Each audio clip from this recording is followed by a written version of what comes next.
We're good to go. Welcome everybody to the regular meeting of the Board of Commissioners, Humboldt Bay Harbor Recreation and Conservation District. Today is January 9th, and we are starting a little bit late at 6:05 with our open session. I'd like to call us to order with a roll call. Commissioner Norton, Present. Commissioner Benson, Present. Commissioner Newman, Here. Commissioner Coleman, Present. and President Dale. Here. All right, the Pledge of Allegiance. Todd, would you do it again? Pledge allegiance to the flag of the United States of America and to the republic for which it stands, one nation, under God, indivisible, with liberty and justice for all.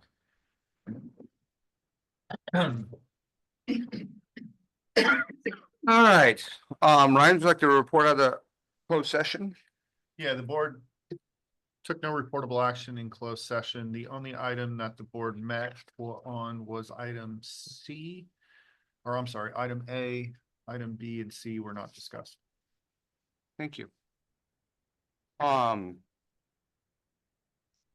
right. We are going to move into the election of the board president, vice president, and secretary. I'm willing to make a motion right away, but I don't know, we have a new commissioner and I don't know if some description of those offices is warranted. Sure. Or the process even. So let me read to you the ordinance. So the District Ordinance 6, Article 2, Officers states that the president, vice president, and secretary shall be elected at the annual meeting of the Board of Commissioners of the district from among the members of said Board of Commissioners, and shall hold office for 1 year or until their successors are elected and qualified. All officers shall serve during the pleasure of the Board of Commissioners of the district. So typically our board president and our board vice president fill the role of our executive committee. And they work very closely with the executive director on a number of items and other staff members related to the operation of the district. Our secretary role and let me take a step back. The president presides over each meeting, and in the president's absence, the vice president would preside over the meeting. The board secretary is a very active role. The board secretary works directly with our director of administrative services to certify quite a number of activities in the organization, including all board actions, and is available as kind of a signatory to support the district. Okay. Do you have a motion, you say? Yeah. I would like, Ryan, can I make a motion for all three positions or is it one at a time? Yeah. Slate, call that. A slate, yeah, I'd like to make a motion that we basically keep everyone in the same positions they're in. So Greg Dale as the president, Steve Coleman as vice president, and Aaron Newman as the secretary, because I believe they're doing an outstanding job. And I don't want that job. Do you? I don't want it. I'll second that motion. Okay, I have a motion and a second. Any discussion? I'll just say, I think you're doing an excellent job as well.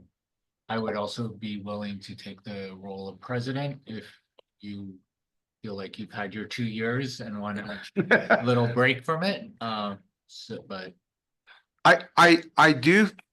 I'm sorry, Aaron, go ahead. Oh, I don't have anything to say other than You seriously? you're doing a great job. I don't believe that.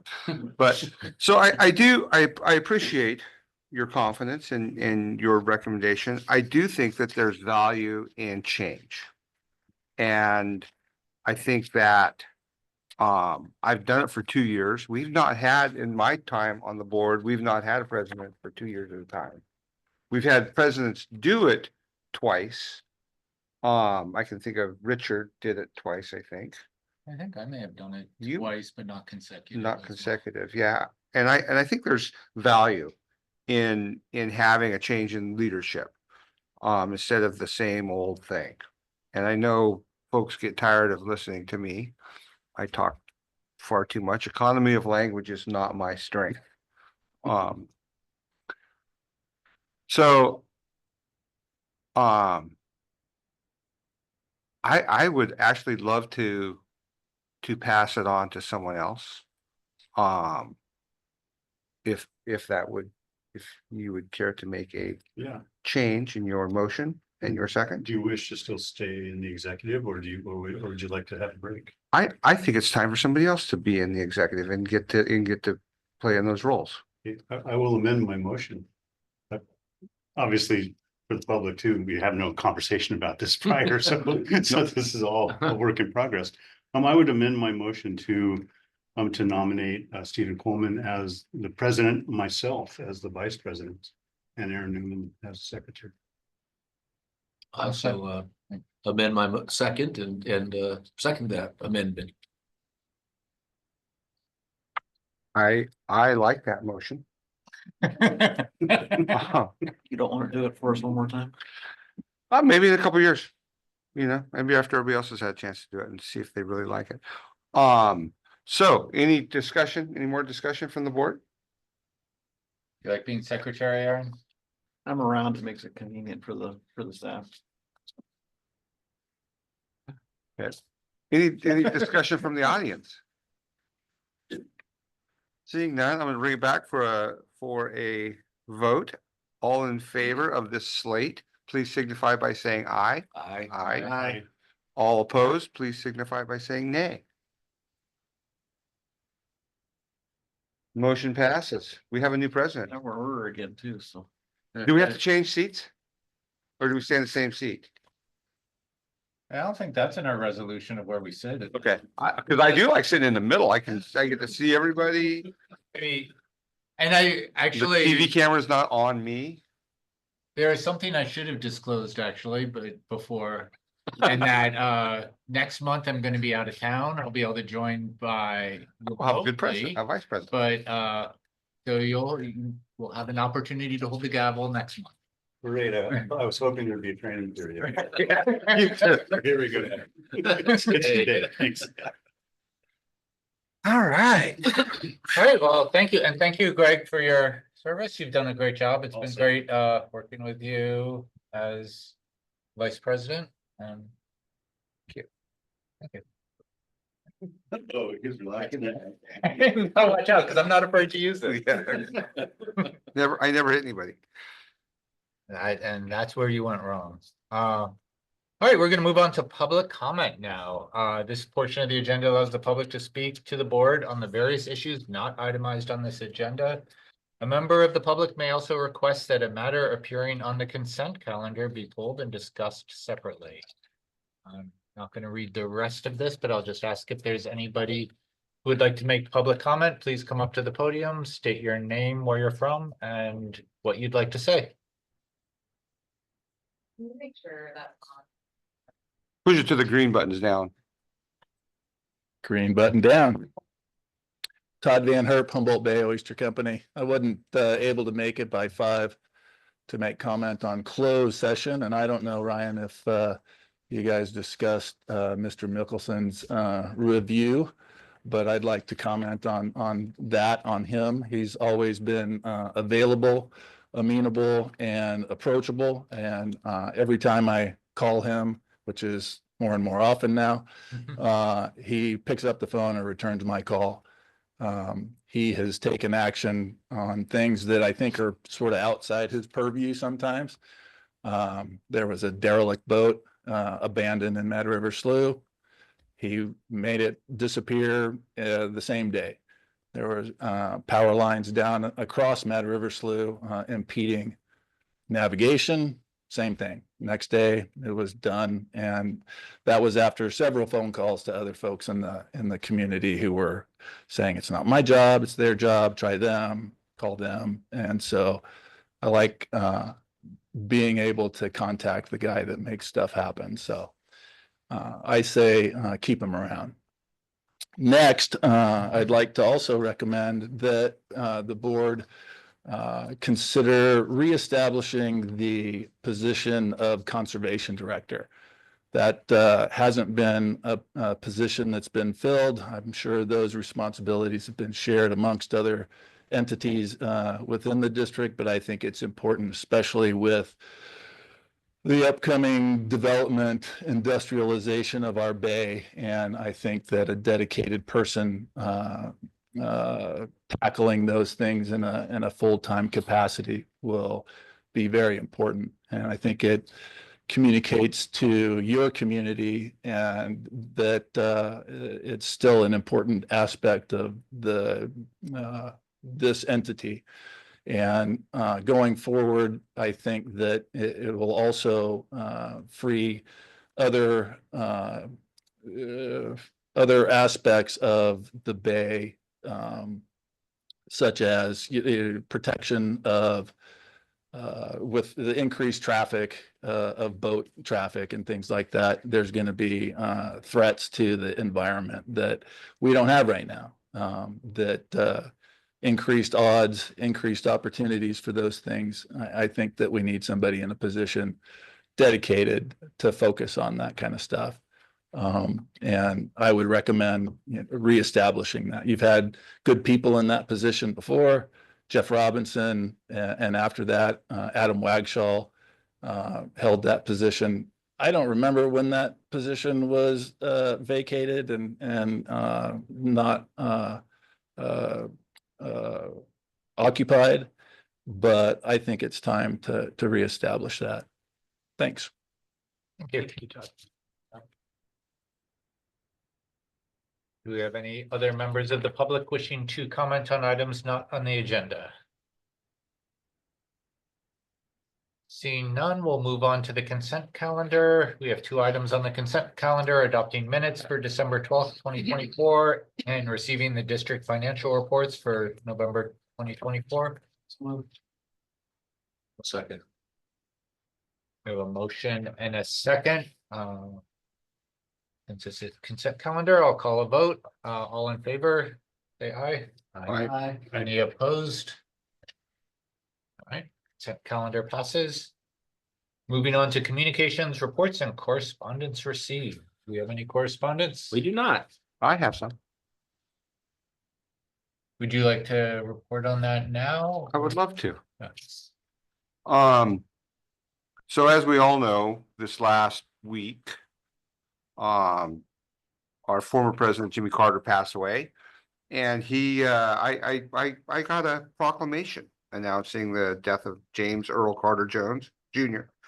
I actually was privileged once to see Jimmy Carter on the mall. I was walking down the mall, and there was a group of people, and they were fairly official looking, black suits, little curly cues in their ears, and they were walking around. And I didn't realize what was going on because I didn't recognize him. He's walking down the mall, walking in the mall, doing a lap, not a lap, but just walking with a group of people. And he was stopping and talking to people and shaking hands. He was old as hell, but it was the most impressive. I mean, I haven't seen too many presidents, and it was really tells a lot about the man. And this correspondence goes on to talk about his service as a naval officer during World War II, his managing of a peanut farm after the war, but really his belief in humanity and the way he treated people and the way he gave hope to people. I think it's something that we should all be grateful for and remember him for. So that's all I'm going to say. That's my correspondence bit. Thank you for sharing that. Mhm. Appreciate that. Moving on to reports. Executive Director. Okay, so this is a quick one tonight. We added to our team. I'd like to welcome Denise Guerra to our team. She is our office assistant, and she's 4 days this week, 2 days last week, so day 6. We're excited to have her on board. Please say hi to her if you're in the office. Where'd we steal her from? She was home. Yeah, she had taken care of a family member for a period of time and was looking to go back into the workforce. The district terminal did the district terminal presentation to the Humboldt County Farm Bureau, the Buckeye Conservancy, and I'm going to forget another group that was there. But it was a nice presentation. It was fun to be in front of some of the ranchers of the community who couple I didn't know and others I know really well. And I think we were pretty well received there. I think people really value the fact that we're from Humboldt, that, you know, this is our home and we're taking this project very seriously. So it's glad that Jeannie gave us the opportunity and that Rob asked me to stand in for it. He was supposed to present on that. We double booked ourselves, so we did the divide and conquer thing that we often do. Working with the Humboldt Development Association, the Humboldt Development Association had been idle for a period of time, but as the district starts to look at mitigation to support our growing number of projects, we're really talking with the Development Association and getting back in mode. Right now, we're going to meet quarterly, I think we decided, but getting that back into play, and we're looking to consider a few different projects. So I'm excited about that. The district board will have a play in that as well, as we refer projects there, but good things are coming. We had a staff recognition luncheon and an optional gift exchange. I think it was the 9th of December. We roasted a prime rib with our staff, or other items that not everybody is a prime rib fan. But we sat in this room, we had our entire staff here. One of the first times we had our entire staff present in a few years, since COVID, actually. It was a lot of fun. You know, there's a little elf in our organization. It's a secret, nobody knows who it is, but put stockings together for the staff every year, and it's a lot of fun, and it's a nice moment. Those of us that participate in the Secret Santa, it's always interesting to see the looks on people's faces. And I got to tell you, the giving this year was meaningful and generous in most cases, and it was nice to see that people really took time to realize who they were buying for. So a lot of fun. Grant completion, we just completed our Clean California grant. You'll remember we reported on the parking lot at our last meeting, $903,870. We've expended nearly every dollar, and we might be able to squeeze a couple more dollars out of that grant because Caltrans is interested in us utilizing those funds. We did everything from mural paintings to parking lot repaving to excavation of vehicles buried in the deep sand in the beach. Did a lot of native planning, interpretive signage, a number of community engagement activities where we just heard from the community and did outreach and understood what people want to see. This supports the Peninsula Community Collaborative, which is our partners on the peninsula, from basically the Coast Guard station to the bend up at Highway 255, is it? And just north. And I can tell you from a meeting today that we're going to, of course, continue our relationship with PCC in other ways, but really appreciate the work that was done on that. It was a cooperative effort with Caltrans, Humboldt Bay Harbor District, Rapid Coast Action Agency, and the Peninsula Community Collaborative. And I know he gets a lot of thanks, but our friend Leroy Zerling did a lot of work on this as well, and kind of went the extra mile to help us bring Fairhaven into it. So I want to appreciate his work on that. Finally, leasing activities. I'm real happy to report I should be putting 2 draft leases out the door for Road Marine Terminal 2. There's been a big uptick in outdoor space as well as a broad warehouse space, which we are well suited to supply, and they're consistent with interim use permits, which we currently possess. It makes the process a little bit easier. So that's my report. Pass it on to Rob.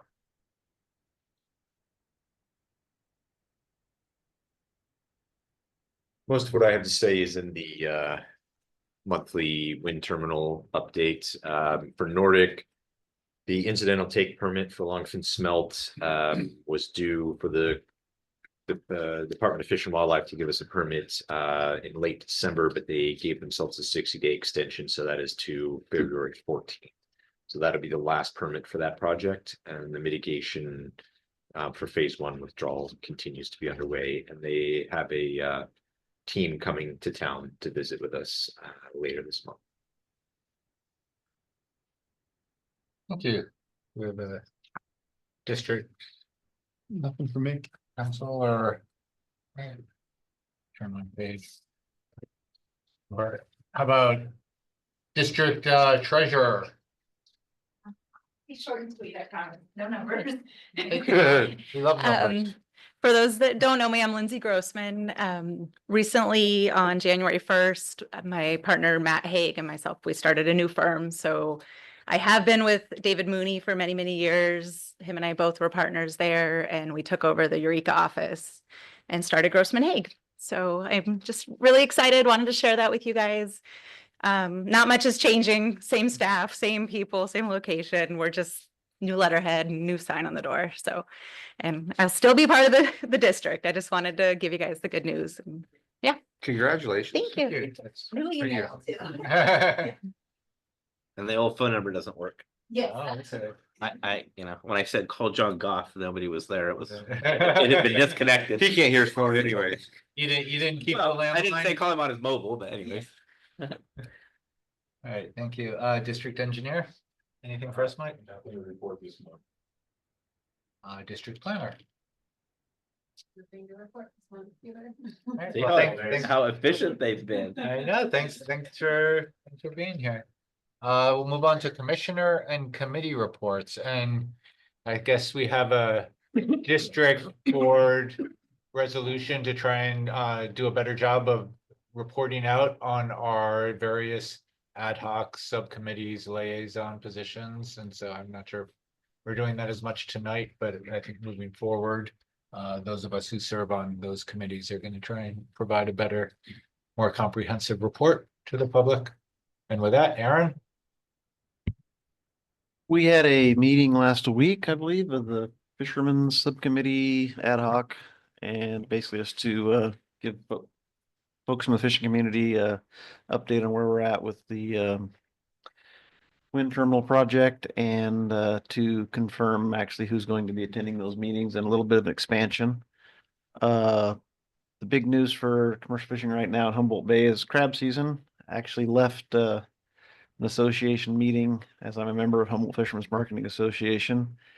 And for some reason, not giving any details out, the buyers consider our crabs to be 20% cheaper than the ones they're already buying in Oregon and Washington, Oregon and Southern California. So I don't know how that came out, but I'll get an update when this is over. So I'm sure people are interested. So that's it for me. Yeah.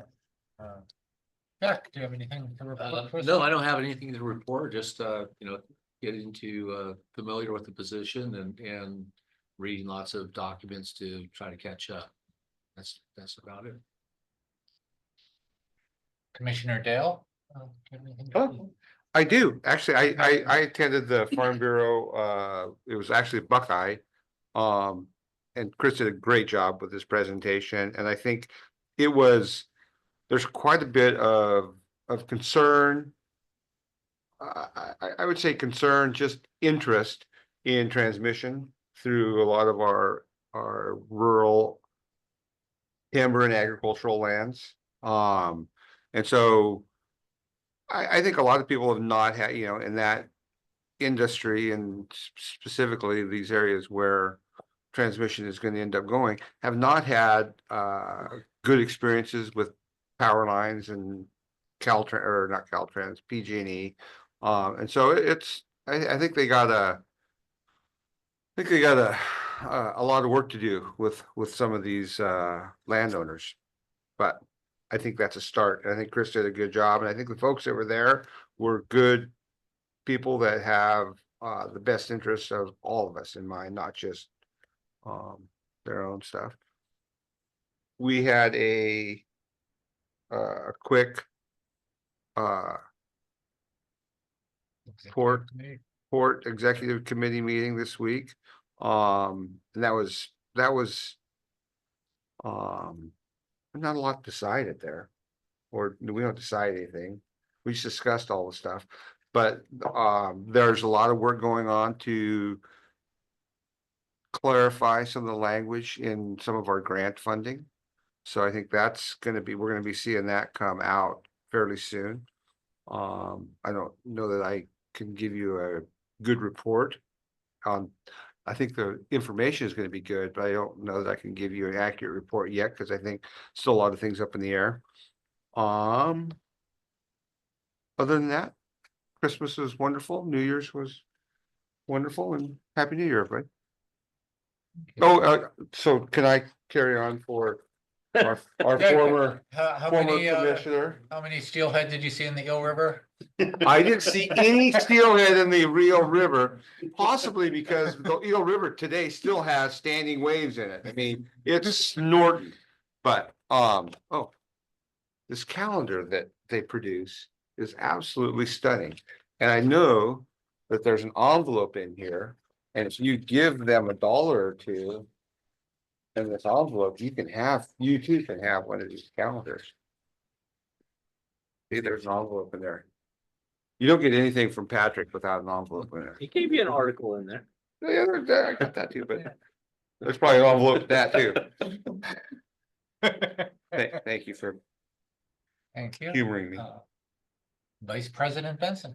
Sure. I want to share just a short story and I'll show relevance in just a few sentences. Back in 1978, I was in college and one of my roommates went to Georgia to meet the family of her boyfriend, who was an African-American man, and they were in a rural part of Georgia, and they were making a phone call in a phone booth together. Remember, phone booths used to exist, and the police pulled right up, arrested him, right? And her father's a fairly well-connected person, and they were in jail. She was waiting, and he was being charged with something nefarious. He didn't do anything. It was just that time in 1978 in Georgia, you can imagine. Anyway, some phone calls were made to congressperson, and they were released, and then they got a personal phone call from the governor of Georgia at the time, apologizing for the event, saying that the officer in charge was fired and the other one resigned before he could be fired, and that he's trying to clean up that kind of old behavior that existed in Georgia. And it was Jimmy Carter, the governor. Amazing. So we miss him. We mourn him today. He was supporting Habitat for Humanity when I saw. Yeah, thank you for that story. Yeah, I don't have a personal Jimmy Carter story, but just I'm very impressed with the man of how he's really taken action to support his beliefs, put the sweat equity. I don't know if there has been a president or will be one in the future would be out there actually building houses for Habitat for Humanity. They might like to talk up the game, but I think very few of them pick up a hammer and drive a nail into a piece of wood. So I'm very impressed with that too. I think it's a great example. Not much to report myself. Again, I had the executive committee. We meet on an occasional basis to keep things going and create agenda, and working on continuing to increase the transparency of our operations here. So happy to be a part of that. So I'm going to move on to unfinished business. We're going to receive a status update regarding the Humboldt Bay offshore wind heavy lift marine terminal project. What number status update is this, Rob? 14 or 15, I think. Quick one this month, I think. At least it's boring. We submitted a $20 million grant application for the California Energy Commission Waterfront Facility Improvement Program just before Christmas break. Presented to the California Fish and Game Commission last month. I'm happy to go into detail about any of these if you'd like.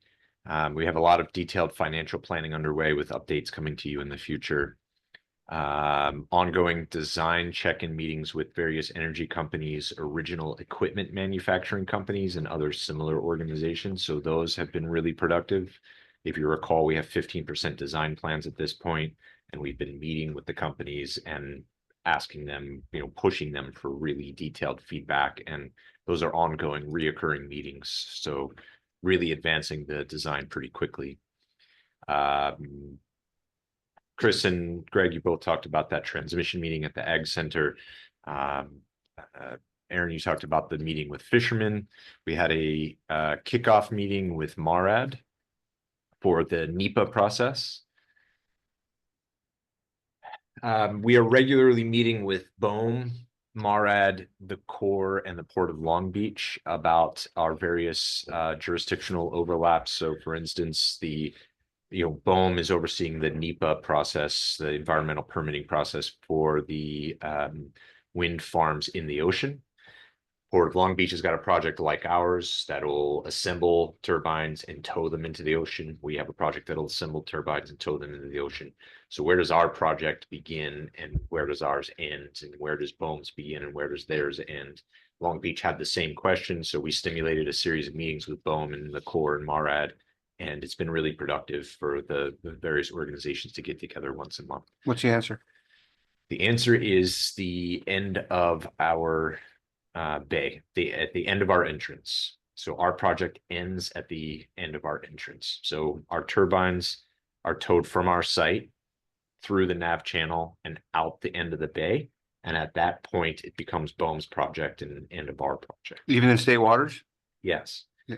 Yep. And the reason is because once it leaves our bay, we don't know where it's going to go. Right? It could go to the Humboldt lease area, it could go to the Morro Bay lease area, it could go to Oregon, could go to future lease areas that haven't even been identified yet. So we can only analyze the tow route to our bay before we begin speculating. So for each wind area, they will analyze the tow from where they're buying their turbines to where they're putting them in the water.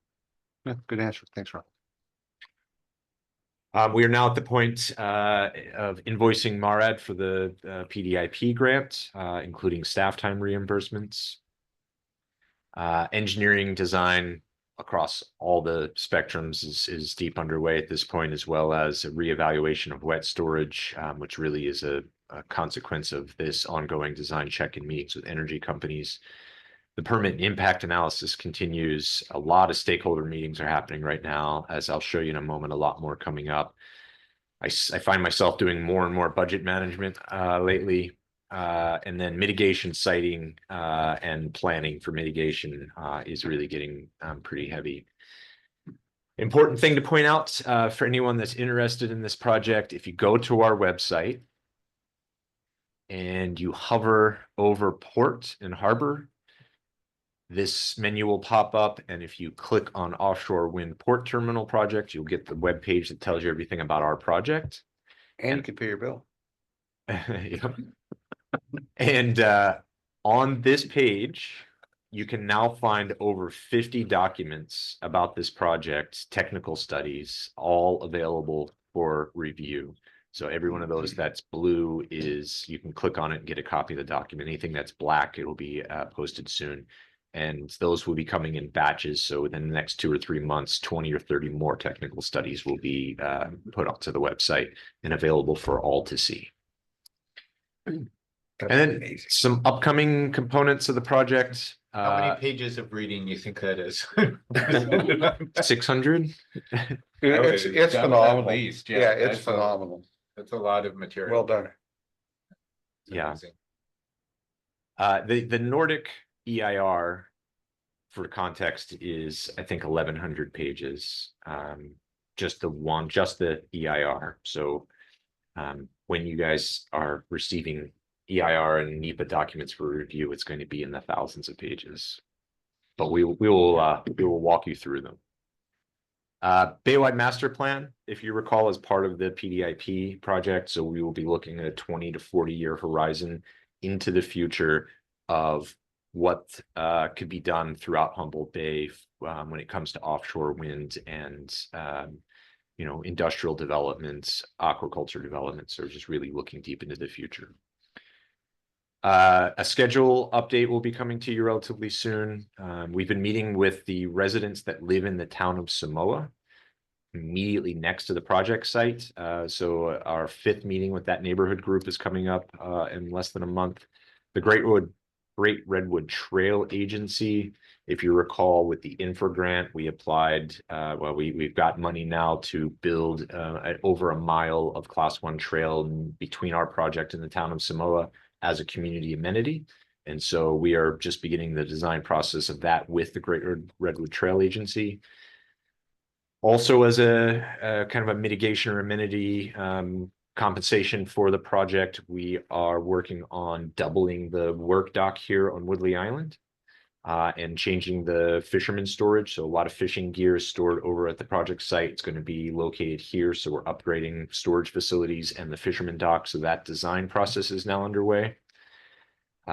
Workforce planning with the county is coming up. We're providing a tour to the Coast Guard next week. Several hours of multiple people from multiple different Coast Guard. I can't quite figure out the Coast Guard. They have so many divisions and so many people, but there's going to be a number of people here. Sound and noise impact modeling is well underway, which reminds me we will be doing more visual simulations as well, unrelated, but similar idea.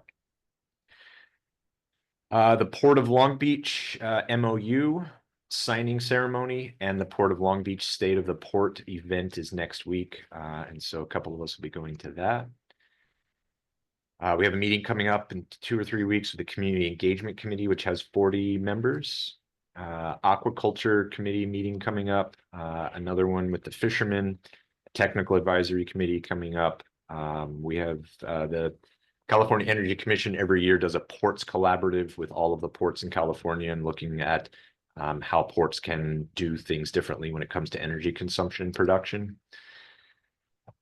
The Bureau of Ocean Energy Management has a programmatic environmental impact statement under NEPA for the Humboldt lease area. And they are holding a public meeting on the 28th and the 30th of this month. Same meeting, just 2 different nights. So if you're interested in attending those, you can go to BOEM's website, look at the Humboldt lease area, and anyone that's interested in what's happening in the ocean should pay attention to that. We're meeting with the, what is that? The Humboldt Heritage Association, not the Humboldt Transit Authority. THA. Though we did meet with HTA recently, yeah. Talked about bus stops at the project site. Several meetings of tribal governments coming up. The green terminal analysis is now deep underway. There's a National Working Waterfront Network conference in San Diego in the first week of February. Adam Wagshall and I put in a proposal to do a presentation, and they accepted it, and so it's a whole session. I don't know that I'm going to be going, but Adam will present if I'm not there. On our dime? No. Thank you. Sampling analysis plan for dredging should be submitted to agencies within the next 4 weeks. That's a really big step when it comes to dredging. We'll be sharing that with fishermen and aquaculture as well as the agencies. California Energy Commission Offshore Wind Forum at the Port of Long Beach. When is that? February 21st is a big event coming up. And I have been asked by a couple of tribes to attend the 3rd annual MMIP conference in Pala, California, which is outside of Palm Springs, which I think will be the 4th or 5th MMIP event I've gone to. So I'll be going to that. And then I've been asked to present at the Offshore Wind Transmission West Conference, which is focused on how transmission will work in the ocean, how they get transmission lines from the turbines to the shore or between. So I don't know if I'm going to present at that or not, but I've been asked to, and that's in March. That is my update. Rob, can you go back to that slide? Are we ready for questions? Yeah, go on, please. Yeah, so I mean, it's always impressive when we get an update. There's just so many irons in the fire and so much to coordinate here. It's amazing, and my hat's off to you. I guess what I'm curious is, I can look through these and think about what it is I ought to check in with you about or attend. It would be helpful to me and maybe other commissioners for you to highlight those things where you really think commissioners ought to get involved or be present. And I think you generally reach out to us and let us know, about these things, but Oh, so a couple of things to point out about that. If I go from the top, Yeah. maybe I should go to the previous list here.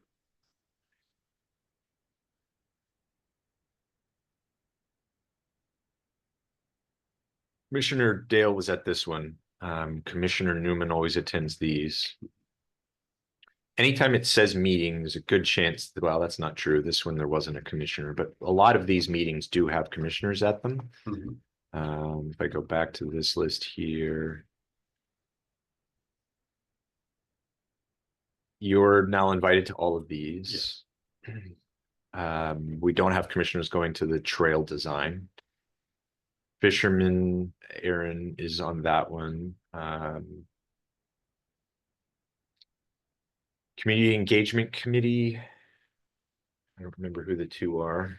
I'm on. That'll be happening. Okay, That's the new committee we just worked on this evening. so this has two commissioners, that has two commissioners, that has two commissioners. I guess just a schedule with the location, time Sure. for each of these would be someplace available.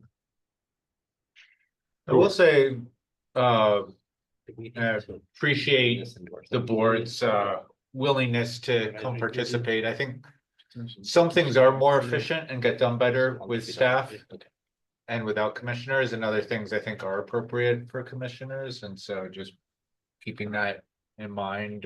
But I think you have a very engaged and willing board that when it is appropriate for the board to be there, I think we'll try and get somebody there, but I also just working the other side of the coin, know that sometimes it's best just having staff get things done too.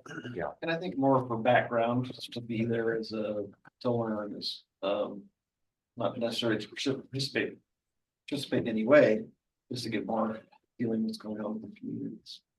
And it is gonna be in probably next month or future, where we're gonna be looking at our committees again and deciding, making some decisions around that, but that's not tonight, but I appreciate the sentiment and the just volume of all this going on, so. It's mind melting. How many clones do you have? No clones, but we do have the equivalent of 22 full-time staff and consultants, so that's how all this gets done. I just a lion tamer, whatever that's called, a circus. What is that called? With respect to the offshore wind terminal. And just focusing on that one project, is there a Gantt chart of some planning of these are the steps that have to take? Of course, it's not gonna fall within, the original plan. There's always gonna be extensions or things, but it'd be nice to see just how. A Gantt chart schedule? Yeah, something like, well, here's from conception to completion. And all the steps that have to be, involved. It's just to be a comprehensive way. It can be, of course, dummied down or shortened, abbreviated. And of course, then steps underneath it would be, expanded, but if there was major, I don't know, environmental assessments, for example, and if they were kind of identified with a best guess of how long it would take. Of course, it could go longer or shorter. If somebody wanted to drill down into that, maybe they could click into that and you can find, oh, these are all the different aspects of the environmental assessment. I know it's just that all the different documentation that you have, it's just enormous. But somewhere it's just some way it's just to more simplify that and be able to understand where we get from point A to all these other factors and then to the finished product. Yeah.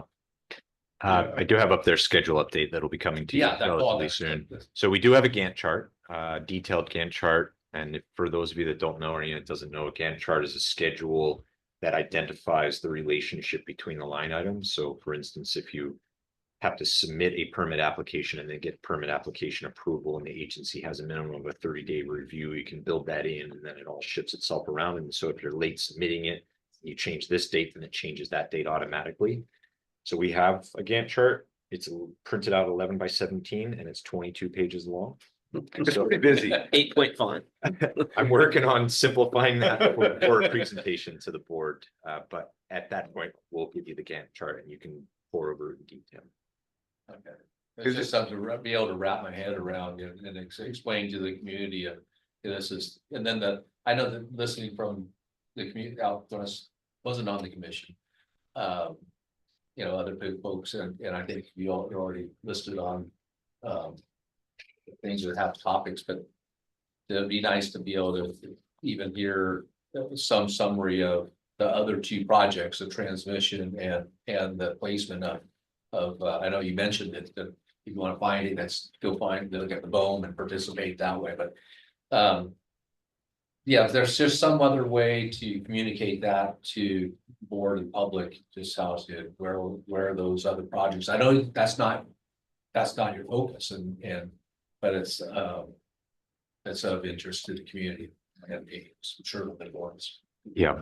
And I'll say, if you haven't already, take an hour or so of your time and watch, Rob's YouTube presentation. Oh, yeah, That's yeah. still up there. And Epic has a web page that has a lot of those resources on it and, I think there's other community resources that have some of that. And so I think that's great, like where we can steer to those resources, where we can then, where someone can then find the resources of, where to comment at BOEM, where to comment on the transmission, because there's a lot going on right now at CAISO with, the transmission planning right now, and, hopefully, people paying attention to the potential and making sure that there's the nodes placed in so that we can actually get transmission upgrades and build out some of the energy needs in the different part of the counties that really needs it, but yeah, so some of that's out there. I don't, I think having links to that from our web page is good. I don't think we necessarily need to recreate that No, here, yeah. and I'm not saying that it's Yeah, I suggested. just was wondering if it's already done, then we're gonna get. Rob, is it possible to put your Gantt chart, the one that you have, the micromanaged Gantt chart? Is that possible to put on the website? Yeah. Yep. Is it something I mean, that might solve some of that, because it makes that look like child's play. Yeah, I think you would find it to be boring. I do. Well, But it does make you think, holy crap. yeah, and it's hyper technical. It's going to have a lot of acronyms that I think your average reader won't understand, but I'm trying to make a more reader friendly version of it as well. But I have no problem sharing that one. Just making it simple is a job in itself. It is. Regarding presentations about transmission and what's happening in the ocean, I'd recommend that we don't present about that as staff, but people we can invite. Right. I think Jim Zolik with Shots Energy does a great presentation on transmission. The two energy companies could speak here as guest speakers, and BOEM has offered to speak here as well. So there was something I was planning on having them come and just do a presentation on what's happening in the ocean. Great, thank you. Anything else from the board? Yeah, I just want to echo a little bit what Commissioner Norton is saying. And Rob, I really appreciate it. I was one of the people who made the motion that we have a monthly update on this, because there are so many moving pieces, just to help us. And every once in a while, you do show the master schedule and like, okay, we're still in this piece of CEQA, like just it's nice. It's always helpful to me when we get a reminder of sort of where we're at from the balcony perspective. Because you give us a lot of the finite of what's happening, right now, and it's on your schedule in the next 6 weeks, but every once in a while, just remind us where we're at in the big picture, and that might be helpful for us about heads up here. Are we still tracking timeline wise? No, we're behind schedule. Yep. Surprising. We were, I think we were shooting for completion of the CEQA NEPA documents in March of this year, and we're not going to hit that deadline. There was a delay in transitioning from the CEC grant to the MARAD PDIP grant. So still pushing on the consultants. I don't like the schedule they've given me. And so we're tweaking that Gantt chart, trying to reel it back in, but it'll come to you soon, probably next month. Thank you. It's amazing how long it can take to execute a grant agreement. Well, just CEQA. Anytime anybody says, oh, we're gonna have CEQA NEPA done in this amount of time, I just think, good on you. 'Cause nobody else can do it in that much time. All right, is there anyone from the public who would like to comment on this item? Seeing none, this is an informational item, so no action is taken. So new business. We'll consider adopting resolution 2025 1, a resolution designating business matters, appointment and authorization for the Humboldt Bay Harbor Recreation and Conservation District for calendar year. My understanding is it needs to be amended from what's in the packet to add the names of the officers that were elected. So, So the resolution was just left blank because we would have the election of officers tonight. So just as a reminder, President Coleman was elected, President or Vice President Benson, Secretary Newman, Commissioner Dale, and Commissioner Norton. So our plan this year. would like to make a I motion. will move that we adopt the resolution 2025-1. I'll second. And if we can just clarify that it includes the amendment to insert the officers. And my motion includes the amendment to insert the officers that were newly elected this evening. Any discussion on that motion? Yeah, I have just a couple of questions having read through the resolution, nothing too big, but I just noticed on page 25 of 30, so. Just like, I noticed, board approval for any expenditure over 5,000, repeating under contracts and grants and in several places. And I guess my question is 5K a high enough threshold? Operationally, is that getting in the way? Does it impede operations in any way? Or are we doing that just because it's it's part of the state of California Harbors and Navigation Code? And we're doing that to stay in compliance? Should we rethink that, or should we keep it right at 5,000? That's my question. I think we manage fine with it. There are times where it can be cumbersome, but we have recurring meetings. We have the ability. There are some at times where we have to go out of that, but we have the communication in place. We have the operational controls in place. We're also receiving perfect audits in the way that we're managing our finances. And this is one of those controls that's put in place. Many of the ports have gone back and have this amended because it isn't practical in today's world. So, we probably are going to need to change that. I don't know that it needs to be changed necessarily today, but that is a matter of, it is a business matter we've talked about historically. Thank you. I have one other question, but it's a little further in the packet if anyone else has any other questions about that part. Okay, so I guess moving page 30 of 30, it's the Humboldt Bay Harbor Recreation Conservation District Management Staff Annual Salary Schedule. I'm just looking at the positions that we say that we have versus, which ones are filled, and I guess I just want to be clear that I understand. I mean, obviously our executive director is Chris Mickelson. We don't have a deputy executive director at this time. We have a director of, and I've heard it and I've seen it spelled different ways, like on the webpage it's one way and this it's another way, and then in your presentation tonight it was a different way. So Director of Finance and Administrative Services, is that the actual? I'm not able to comment on the item we had earlier. I apologize. Okay. It was a closed session item. Oh, sorry. But anyway, I noticed we use different words at different times for our positions, and so I just wanted to be maybe that's something we should look at and get consistent with. But so we have a Director of Administrative Services. We don't have a Director of Facilities and Operations at this point. Is that sometimes called Harbor Operations? No, actually, let me clarify a little bit. So the Director of Administrative Service position is a consistent position in the organization. There are other roles that we might be thinking of or referring to, and there might be recommendations that are out there for adjustments to different positions. So I think that we're tracking with very consistent positions. We do not have a Director of Facilities and Operations, but that doesn't mean that we couldn't have it. So if we were to promote or we were to go attract, it's important that we have this role call, if you will, of positions. So if we are to recruit for those, we would be bringing people into those specific roles. We have to establish their wage class for that. This is also done for situations. I'll give you another example. Myself, I was the Director of Facilities and Operations. I became the Deputy Executive Director, and then I became the Executive Director. So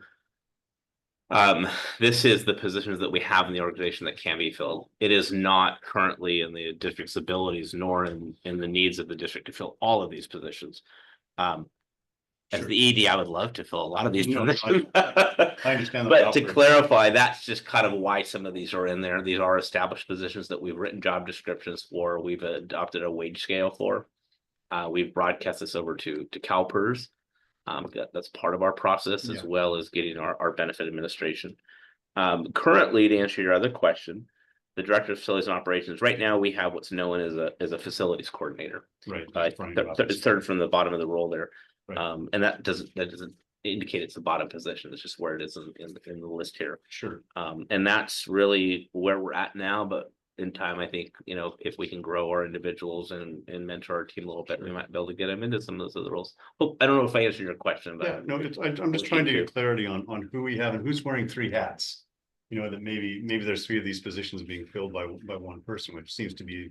Yeah, want to raise your hand? It seems to be the way we're operating. Come on, now. Mindy. Come on, Rob. You get all three wages? And we have a marina manager in Corey Moore's, but we don't currently have a maintenance manager, correct? We have, Or do we have a again, the maintenance maintenance super- manager is the facilities coordinator. Oh, So that's we a will, double job. it is possible we will phase out a position. So that's a double job, facilities coordinator and maintenance manager. Okay, Yeah. just good to know. I mean, and then we have no natural resources coordinators, as Todd reminded us tonight at this point. All right, thank you. That clarifies Yeah, absolutely. some of the nomenclature and who's filling more than one role. It's incredible, and just to the public, we have staff that are doing the job of 2 and 3 people on a regular basis, and very concerned about burnout. Yeah. Anyway, good job to staff who's doing that. We are aware as a board, and we're looking to remedy that. Thank you for that, Craig.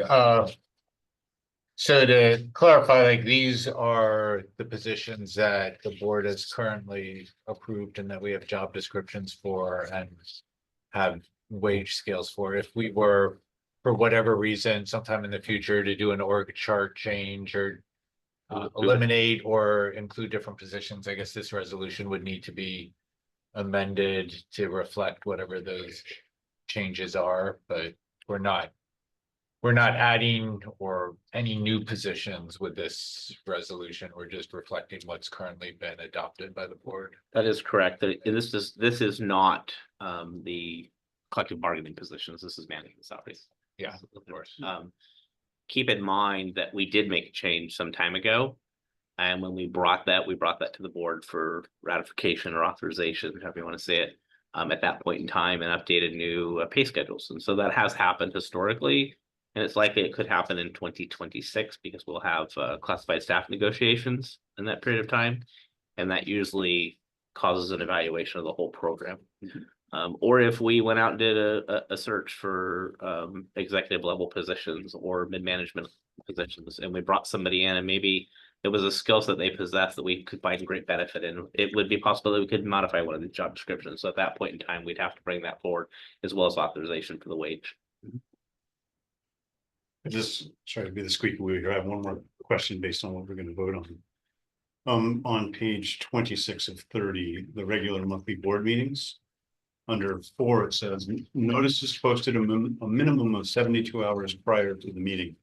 What I hear from the community, my position as an elected, is sometimes that 72 hours just seems like not enough time for folks to, really be able to prepare, clear their schedules to come, be involved. Is this, is there any way we could amend that to be, the Friday, the week prior?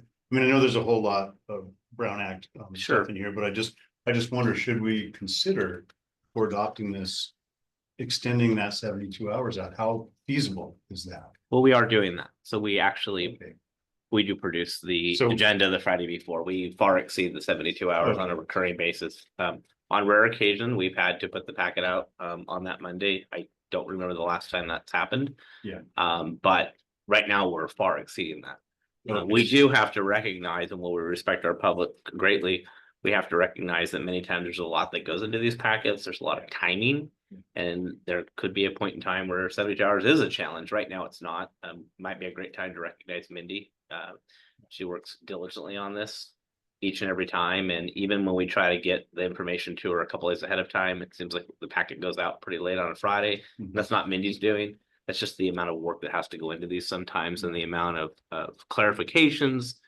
Ryan and I have to work on things, or there's a lot that goes into it. So thank you. And yes, we do work very diligently as a team to get them out the Friday before.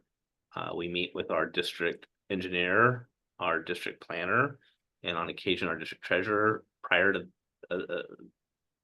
what would it be? Hopefully it's the first Tuesday of the month, forgive me, which usually gives us plenty of time to coordinate as a greater team and make sure that we have all of our reporting in. Okay, thank you. I hope that answers your question. It answers my question. I've noticed that we get it well before 72 hours, but I was worried about voting on 72 hours, but it says posted a minimum of 72 hours, so it doesn't mean that we can't do it earlier than that. It seems like operationally we are doing it before that. I wonder if, I don't want to, we also have the future agenda items. And so, I wonder if we can be more descriptive so the community can prepare appropriately. I'm trying to solve that same problem of people feeling like they're not getting enough advance. And, oftentimes with our future agenda items, we just keep it to 2 or 3 words. It's like super minimal, and I don't want to add work, but I wonder if that would be helpful to the public to know what's coming next month in a little bit more descriptive of a way than just a couple of words. Staff's going to be bringing a presentation forward to consider an amendment regarding future agenda items. Yeah, okay, thank you. That's all. Not to belabor the issue, but I will say that there's been a period when our minutes were months out and our agendas were on the 72-hour line counting down. And that's not happened in so long. And it's largely due probably to one person, but probably more than one person. But thank you, Mindy, for all that.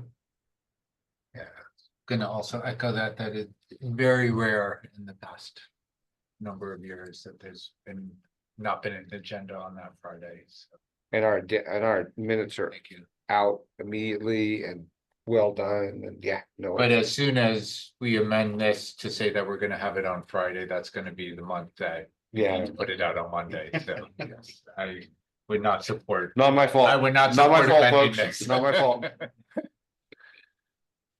All right, if there's nothing else from the board, anyone from the public like to comment on this resolution?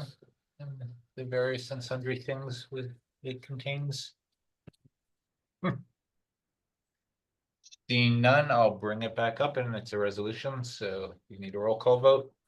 Okay, Commissioner Newman, Yes. Commissioner Benson, Aye. Commissioner Norton, Aye. Commissioner Dale, Yes. and President Coleman. Yes. Watch it. He hasn't put that down since he got the power. All right, moving on to future agenda items. Looks like there's 4 items listed here: a resolution supporting community engagement, Redwood Marine Terminal 2 Shared Facilities Agreement, a review of Ordinance 16. Who on the board can say what Ordinance 16 is? There's 2 of them. There's 2 It was used twice. No, they don't have an AB. No, we've used the same number twice for 2 ordinances. Sounds like. How'd you do that, Ryan? And a Spartina life cycle presentation from Commissioner Benson. Looking forward to that one. So I wanted to highlight that one, working with Commissioner Benson a little bit and preparing for this. I want to let everyone know we're going to have about a 45-minute presentation specific to this item next meeting. So I've highlighted that up there and, talk to people about this. For those of you that are aware, we're doing a large Spartina eradication project over on Tulawatt Island right now. Dead House Marsh, which is the mitigation land for the formation of Woodley Island, is an area that has been treated. We had a grant for that. RCAA recently sent staff out there to do some retreatment, even though that program is over with. They're still taking the responsibility to help us with that. It's a real invasive species. I'll let Commissioner Benson talk to you all about it. But when I start to talk about plants with scientific names, it's serious stuff, because that was a big commitment to learn how to say that. And I'm not going to say it out loud because I get it wrong. All right, and if there's nothing else, we're adjourned.